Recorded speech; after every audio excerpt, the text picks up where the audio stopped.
Most know that Joan of Arc burned at the stake for heresy, but few know the very last thing she saw as the flames engulfed her. Joan of Arc was born around 1412 to a peasant family in Doming, a village in northeast France. At the time of her birth, France found itself engulfed in a devastating conflict with England, later known as the 100 Years' War. Joan's life, like most peasants, would not have been easy growing up, but she rarely complained.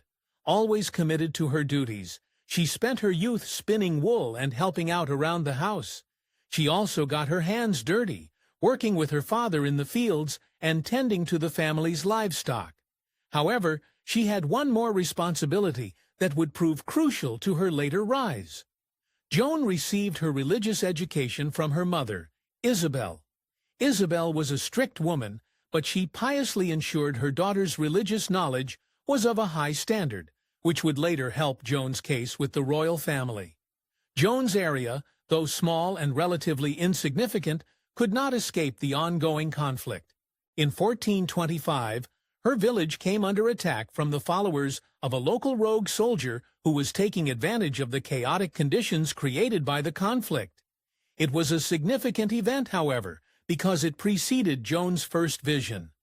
Joan, who was around 13 at this time, claims to have had a religious vision shortly after the raid. According to her account, Saint Michael appeared to her while she toiled in her father's garden, joined by angels.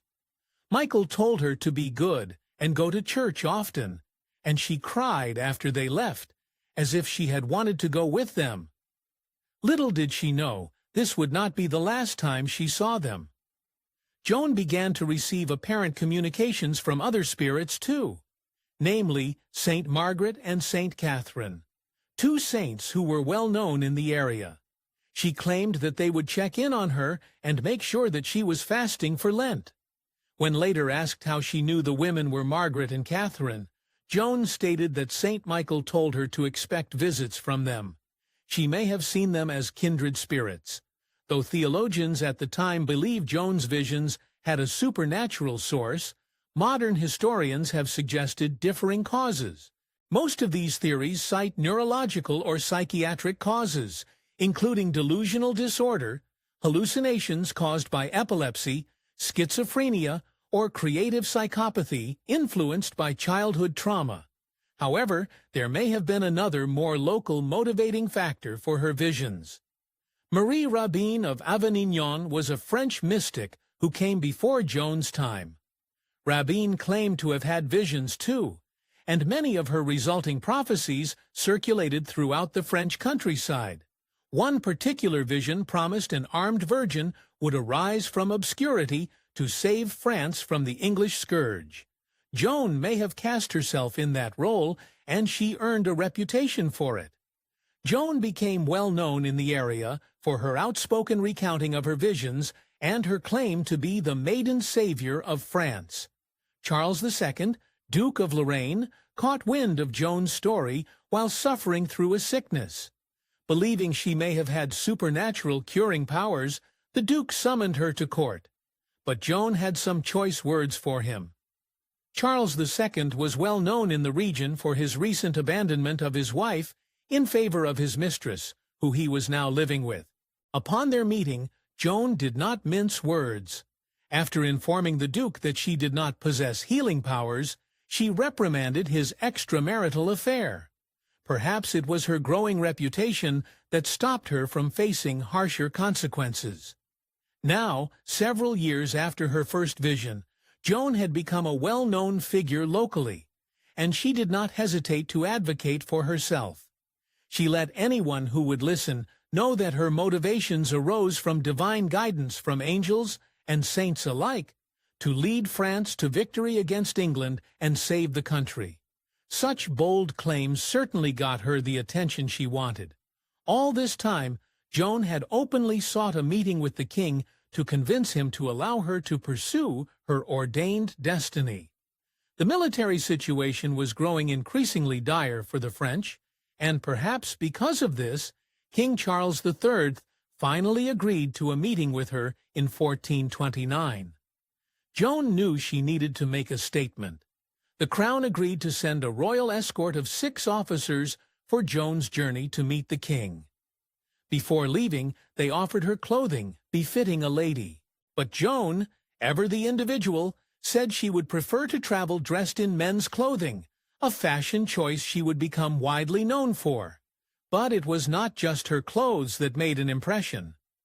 Joan finally met King Charles III around February or March 1429, when she was just 17 years old.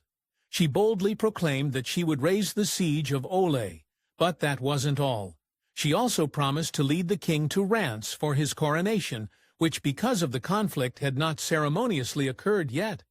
After another private meeting between the two, Charles found himself convinced, citing Joan's devotion and purity as inspiration for the trust he placed in her. But there was one more test, just to be sure.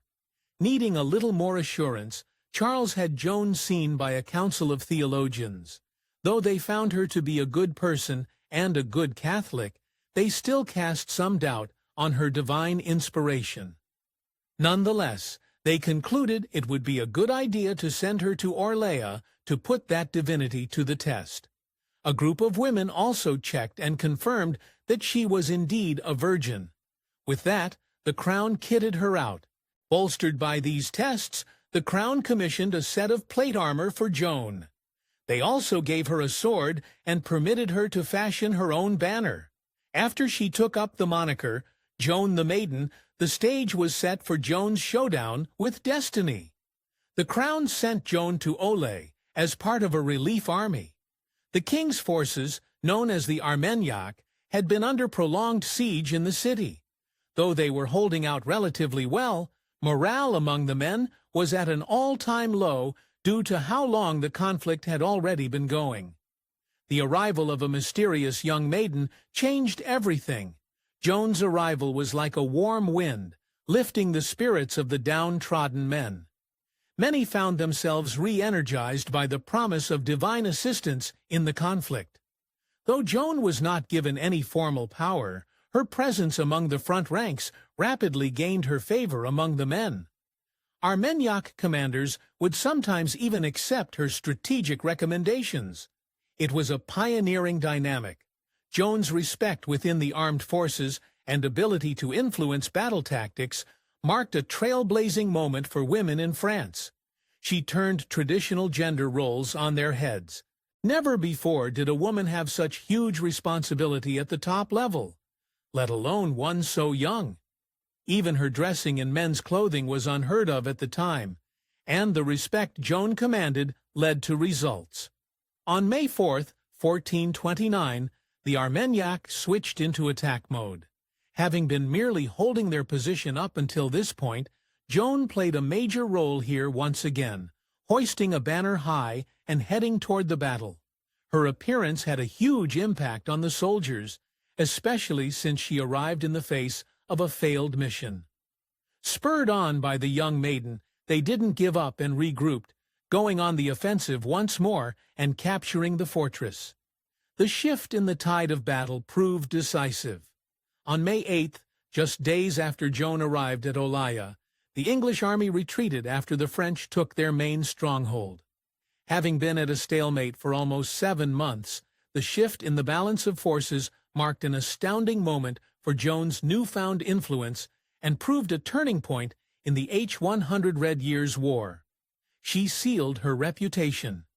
Many sought the lifting of the siege to be a sign that Joan was indeed, as she had been claiming, sent by God. Many important clergymen and theologians found themselves inspired to publicly support her following her unbelievable successes. But Joan had unfinished business with the English. Following the good fortune at Olaya, Joan eagerly wanted to keep the momentum going. She firmly pressed the Armagnac command to continue the push forward through a series of battles that would become known as the Lear Campaign. The operation would eventually result in a final victory for France.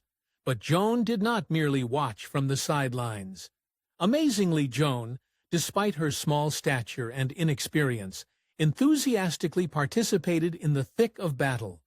She displayed a feisty toughness and used her apparent limitations to her advantage. On one occasion, she scrambled up a ladder against a fortified wall and had her helmet split open by a thrown rock. Joan, unfazed, continued the fighting, determined to see her royal champion get his due. On July 17, 1429, King Charles III finally got his crown at an illustrious coronation ceremony. Joan received a place of honor by his side, a monumental achievement for someone who started their life as a seemingly insignificant peasant girl. Exclaiming that God's will had been satisfied, Joan set her sights on France's next campaign. After failed negotiations with the Duke of Burgundy over the peaceful transfer of power in Paris to the Armagnacs, Joan convinced the commanders to launch an assault on the city on September 8th. The attack did not go well. Joan herself received a wound in the leg from a crossbow bolt, and the Armagnac forces suffered major losses. But Joan insisted the attack go on. However, King Charles ultimately ordered the fighting to stop, resulting in defeat for the Armagnacs. Joan's position grew more tenuous. After defeat in Paris, the initial wave of enthusiasm for Joan began to wane. Her aggressive independence and insistence on fighting to the bitter end began to clash with the more ubiquitous advocacy for a diplomatic solution within the court. Many even saw her failure to take Paris as evidence against her divine inspiration. Nevertheless, her newfound position continued to solidify. After the failed Paris campaign, the king negotiated a truce with the Duke of Burgundy. As part of the treaty, the Duke had permission to reclaim towns previously captured by the Armagnacs, now ceded to him. One such town was Caen, which resisted the Duke's attempts at reclamation. Inspired by this, Joan organized her own mission in March 1490 with a group of volunteers to help defend the town without permission from the court. It would prove disastrous for the young maiden. Joan's march toward Caen was initially successful, as she and her forces beat back Burgundian resistance. However, arriving at their destination with a dwindled force on May 23rd, the forces' attack on Quimper was unsuccessful, and Joan was captured by the Burgundians, though she would not exactly be a gracious guest. Taken immediately into custody, her captives quickly moved Joan to a castle near Noyes, where she made one failed escape attempt. After that, the Burgundians moved her to a more fortified structure, Beau Revoir Castle, but it made no difference to the scrappy young girl. Joan made another daring escape attempt, this time leaping from a tower window into an empty moat. This resulted in an injury, and unfortunately she failed to escape her captives, but it was enough for the Burgundians to know they needed to get rid of this headache. The English, having witnessed Joan's outside skill firsthand, were delighted that she no longer posed a threat. However, they wanted to ensure they wouldn't have to deal with her ever again. Negotiating with the Burgundian allies, the English agreed to pay her ransom, and Joan found herself ushered into their custody. Her fate now sealed. With Joan of Arc under their watch, the English knew they had to finish her once and for all. They decided to take an ecclesiastic route, and on January 9, 1431, Joan stood trial for heresy in Rouen. The charges were numerous and shocking. The English held nothing back when it came to charging Joan. She faced accusations of blasphemy simply because she wore men's clothes. They also charged her with acting upon demonic visions and of refusing to submit to the church. It was clearly a politically motivated endeavor. But more egregious than the accusations was the trial itself. The trial of Joan of Arc is one of the most heavily documented events of the era. From these sources, we can see just how many inconsistencies the proceedings had. Though it purported to be neutral, most of the participants in the trial were pro-French, and the English paid off the presiding judge. Furthermore, the interrogation had already kicked off before Joan was read her charges going against custom. The interrogations were coercive. Joan was not provided with legal counsel, and there is even evidence that trial records were falsified. Finally, on May 23rd, the court formally charged Joan with heresy. Her ultimate fate was unforgettable. Joan was sentenced to be burned alive on May 30th, 1431. But before her hands got tied up, she had a devastating request. She wanted to look at a cross throughout her execution. An English officer obliged, fashioning her one out of a stick. Joan pressed her lips to the sad symbol and lay it by her chest. But that wasn't all. Joan was also presented with a professional crucifix, which she held close to her prior to getting properly restrained. This was the cross she stared at as she passed away in the flames. What was left of her body wound up scattered to the same river. But though Joan would not live to see her name redeemed, her martyrdom would soon be honored. Though initially accused of heresy by the Catholic Church, the very same institution later honored her as an obedient daughter of the faith. Centuries later, her place in the canon would solidify. On March 2, 1922, Pope Pius XI declared Joan of Arc the patron saint of France. As is custom for canonized figures, she received a dedicated feast day. Chosen to be May 30th, the day of her execution. Joan of Arc has become a revered figure in France, seen as the country's savior, honored as a martyr, and even became the national symbol of the country after the French Revolution. Despite her association with the Church and the secular nature of that movement, her influence, however, has spread far beyond France. On top of her reputation as a global icon of independence and liberation, Joan of Arc is notable for her reputation as a feminist. From her insistence on defying gender roles to her leading positions in areas previously only reserved for men, this unassuming young maiden has become a powerful symbol of girl power all over the world. Thanks for watching History Expose. If you love uncovering the best stories in history, hit like and subscribe to keep exploring with us. Don't forget to visit our main page, FactNonate, for more incredible facts about